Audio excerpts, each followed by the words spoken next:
Bienvenue dans le débat sur France 24, un débat consacré à Mossoul et à la question irakienne, alors que se sont réunis à Paris 13 ministres de la Défense, dont bien sûr Jean-Yves Le Drian et son homologue américain Ashton Carter. 3 volets à l'agenda: la reprise de Mossoul, la marche vers Raqqa en Syrie et la menace de dispersion des djihadistes. L'enjeu, la bataille s'annonce ardue. L'enjeu est aussi politique et humanitaire, a affirmé le chef de l'État. Alors, où en est vraiment la bataille du dernier bastion de l'organisation de l'État islamique en Irak, une semaine après le début de l'offensive? Quel est le niveau de résistance des djihadistes? Que faire à Raqqa, en Syrie?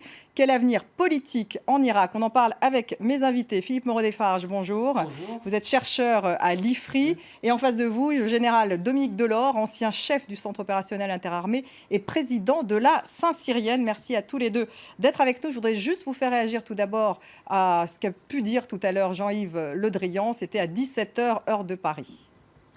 Daesh n'est pas tombé, mais Daesh vacille. Et c'est donc maintenant qu'il faut accroître notre effort. La perte à terme de Mossoul, la deuxième ville d'Irak, constituera un revers cinglant pour Daesh.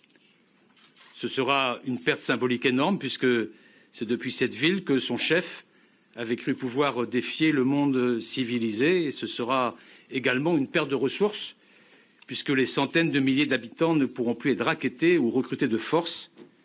Et ce sera également la perte d'un abri, puisque Daesh a fait de l'utilisation des villes un principe systématique et barbare de bouclier. Général Dominique Delors, il satisfait plutôt Jean-Yves Le Drian. Daesh vacille, mais pour l'instant, les combats n'ont toujours pas commencé dans la ville. Quand vont-ils commencer véritablement? Alors, ce qu'il essaye de dire, c'est qu'en même temps, il essaye d'inverser l'incertitude. Jusqu'à présent, en fait, Daesh essayait de frapper là où il voulait, quand il voulait, avec les moyens qu'il voulait, et avec des moyens adaptés à ses capacités et à l'effet qu'il voulait obtenir. Là, on est dans une période de point critique, puisqu'on essaye d'inverser cette incertitude et d'aller le frapper et le contraindre à un combat. Alors, ce combat, il va durer des semaines, vraisemblablement. Sauf si, au plan stratégique, Daesh estime qu'il doit évacuer l'essentiel de ses moyens combattants de la ville. Ce qui se passe dans certaines villes en ce moment, hein. Ils fuient finalement, les djihadistes. Ils se dérobent.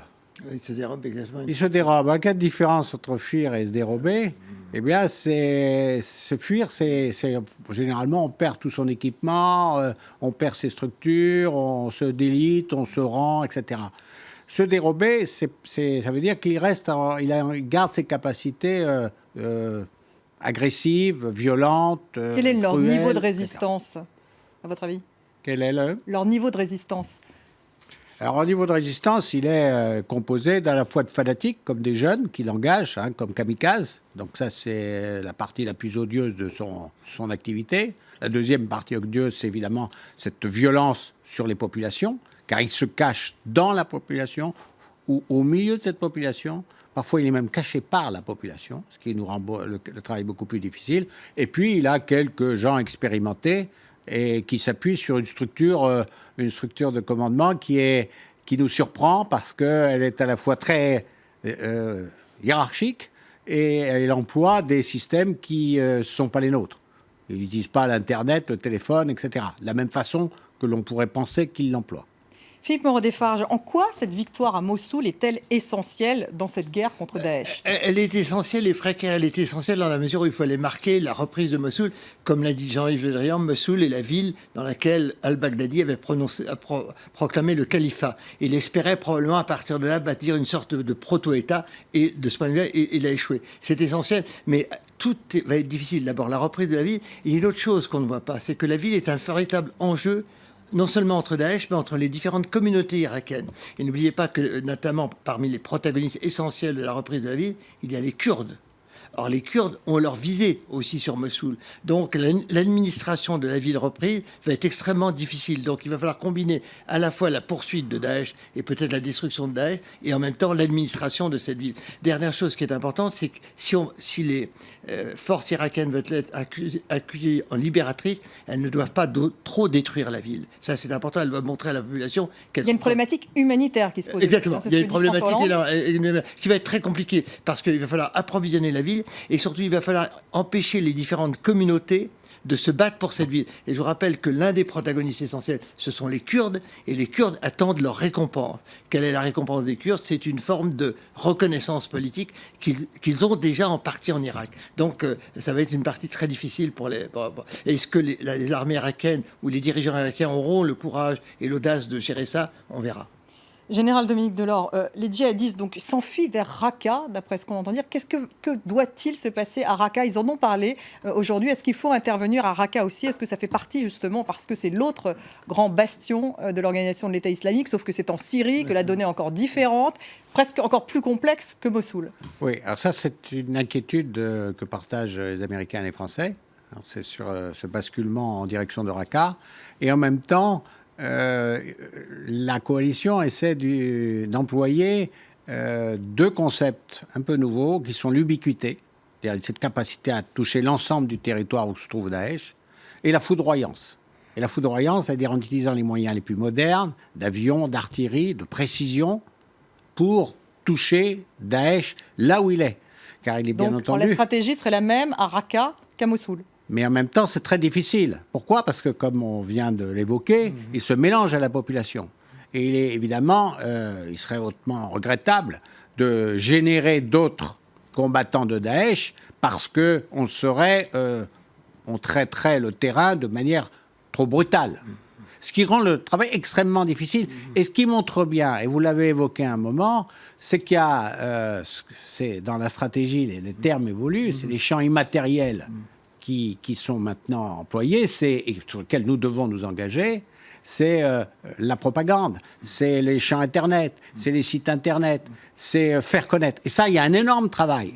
Et ce n'est pas uniquement la partie militaire. La partie militaire peut y contribuer, mais il y a également tous les autres systèmes. Et il y a une partie, si vous voulez, il y a une partie essentielle des Irakiens eux-mêmes. Il faut que les Irakiens s'assument, et que notamment le gouvernement irakien, qui longtemps était un gouvernement très pro-chiite, systématiquement pro-chiite, montre qu'il est le gouvernement de tous les Irakiens. Et comment il va arriver à être le gouvernement de tous les Irakiens de ce point de vue? Ça, c'est pour trouver une solution politique. Ah oui, il faut fois qu'il y aura une chute de Mossoul en Irak. Exactement. On voit bien que le problème de Mossoul n'est que la partie d'un problème plus bas, qui est l'avenir de l'Irak, et au-delà de ça, d'un problème encore plus bas. Comment est-ce que trois, justement, factions différentes, les chiites d'un côté, les Kurdes de l'autre, et les sunnites peuvent s'entendre pour créer un gouvernement? Exactement. Vous pensez qu'il pourrait y avoir la fin de l'Irak à l'issue de cette guerre?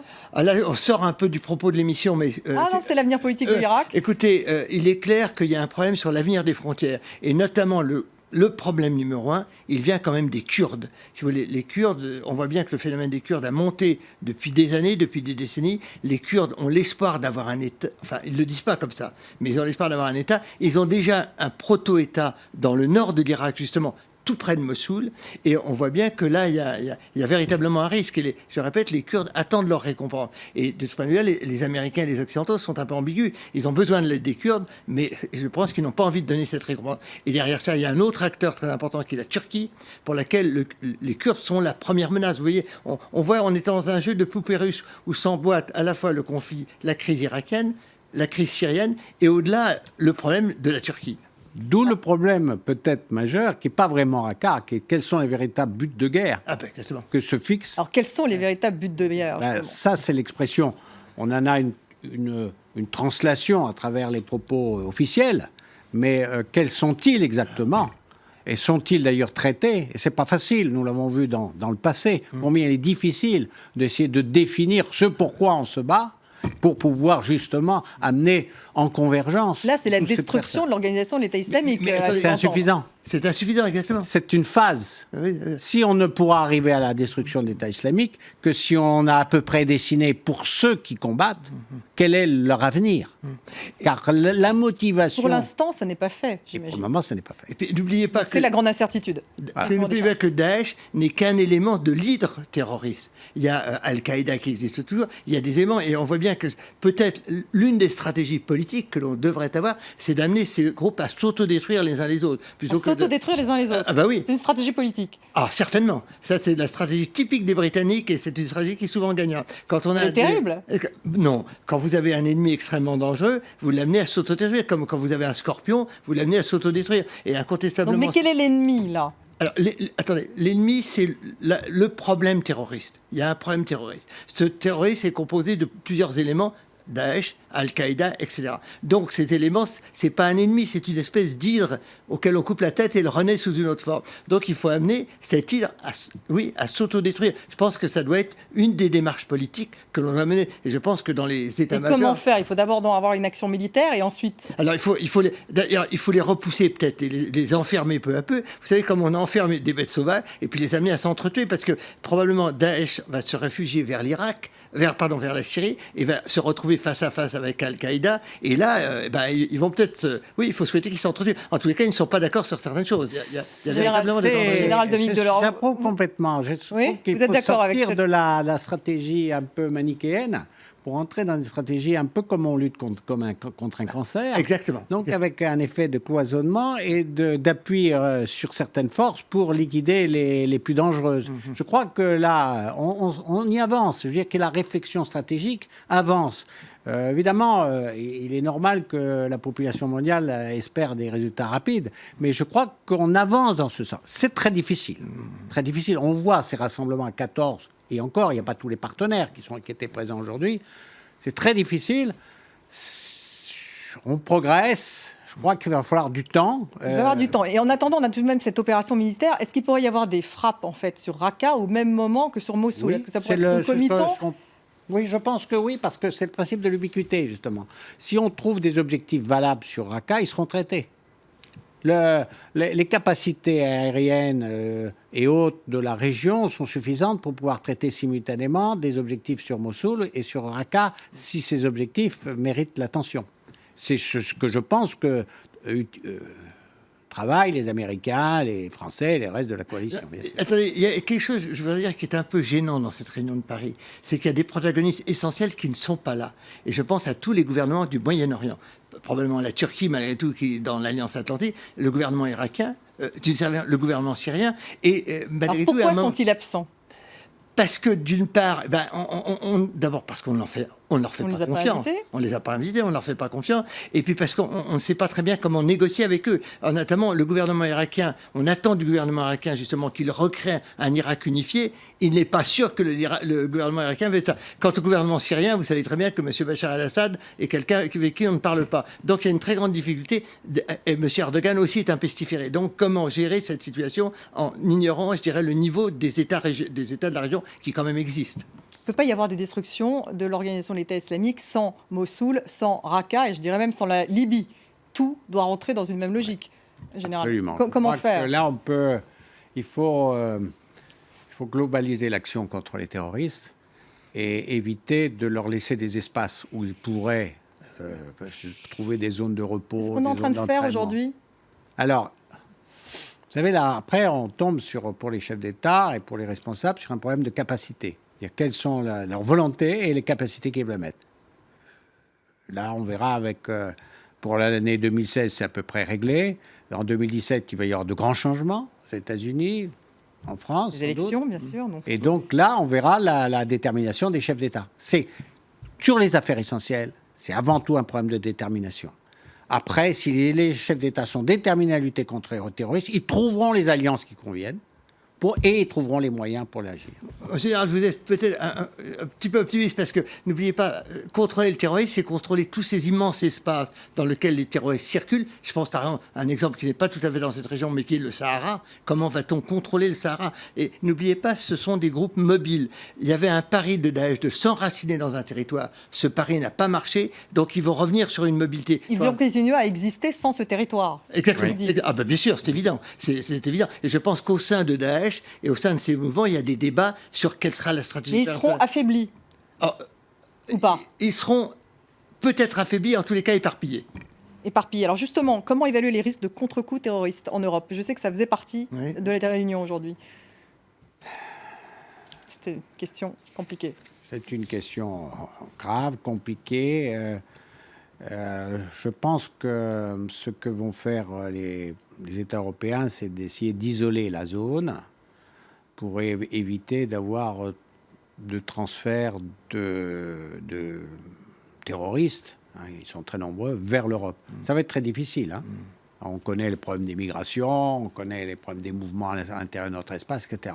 Donc le risque, c'est un peu, je ne voudrais pas être là non plus trop pessimiste après avoir été optimiste, mais c'est un combat long de plusieurs dizaines d'années.